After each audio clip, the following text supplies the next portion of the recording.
American ഉന്നത നയതന്ത്രജ്ഞനായ Marco Rubio Israel സന്ദർശിച്ചതിന് തൊട്ടു പിന്നാലെ അമേരിക്കൻ നിർമ്മിത ഭാരമേറിയ ബോംബുകളുടെ ഒരു ചരക്ക് ഒറ്റ രാത്രി കൊണ്ട് ഇസ്രയേലിൽ എത്തിയതായി ഇസ്രയേൽ പ്രതിരോധ മന്ത്രാലയം അറിയിച്ചതായ തരത്തിലാണ് റിപ്പോർട്ടുകൾ പുറത്തുവരുന്നത്.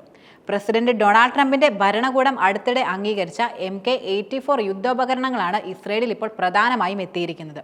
ബൈഡൻ ഭരണകൂടം തടഞ്ഞുവെച്ച ആയുധങ്ങൾ ഇസ്രയേലിന് നൽകുമെന്ന് അധികാരത്തിലെത്തിയതിനു ശേഷം ട്രംപ് വെളിപ്പെടുത്തുകയും ചെയ്തിരുന്നു. 2000 പൗണ്ട് ഭാരമുള്ള നിരവധി MK-84 യുദ്ധോപകരണങ്ങൾ വഹിച്ചുകൊണ്ടുള്ള ഒരു കപ്പൽ അഷ്ദോദ് തുറമുഖത്താണ് വന്നത്. പിന്നീട് ബോംബുകൾ ഡസൻ കണക്കിന് ട്രക്കുകളിൽ കയറ്റി ഇസ്രയേലി വ്യോമതാവളത്തിലേക്ക് കൊണ്ടുപോവുകയും ചെയ്തതായിട്ടാണ് മന്ത്രാലയം അറിയിച്ചിരിക്കുന്നത്.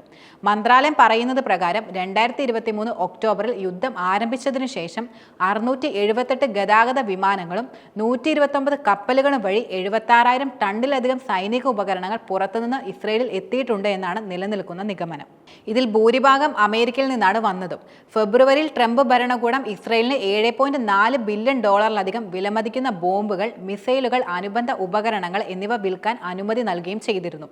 നിലവിലുള്ളതും ഭാവിയിലുള്ളതുമായ ഭീഷണികളെ നേരിടാനും അതുപോലെ രാജ്യത്തിന്റെ പ്രതിരോധം ശക്തിപ്പെടുത്താനും പ്രാദേശിക ഭീഷണികൾക്കെതിരെ പ്രതിരോധമായി വർത്തിക്കാനുമുള്ള ഇസ്രയേലിന്റെ കഴിവ് മെച്ചപ്പെടുത്താൻ ഇത് സഹായിക്കുമെന്ന് അമേരിക്കൻ പ്രതിരോധ സുരക്ഷാ സഹകരണ ഏജൻസി പറയുന്നുണ്ട്.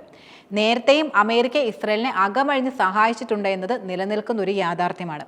ഗാസയിലെ ആക്രമണം രൂക്ഷമാകാൻ അമേരിക്ക ഇസ്രയേലിനെ നിർത്തിക്കളിച്ച കളികളെല്ലാം തന്നെ ലോകത്തിന് മുഴുവൻ അറിയാവുന്ന കാര്യവുമാണ്. പക്ഷെ അതിശക്തമായ ആയുധങ്ങൾ കൈമാറ്റം ചെയ്താൽ ഭയാനകമായ പ്രത്യാഘാതങ്ങളാണ് ഉണ്ടാവുകയെന്നത് കണ്ടറിഞ്ഞുകൊണ്ടാണ് ബൈഡൻ അന്ന് അതിന് തടസ്സം സൃഷ്ടിച്ചതുമെന്ന് പറയാം.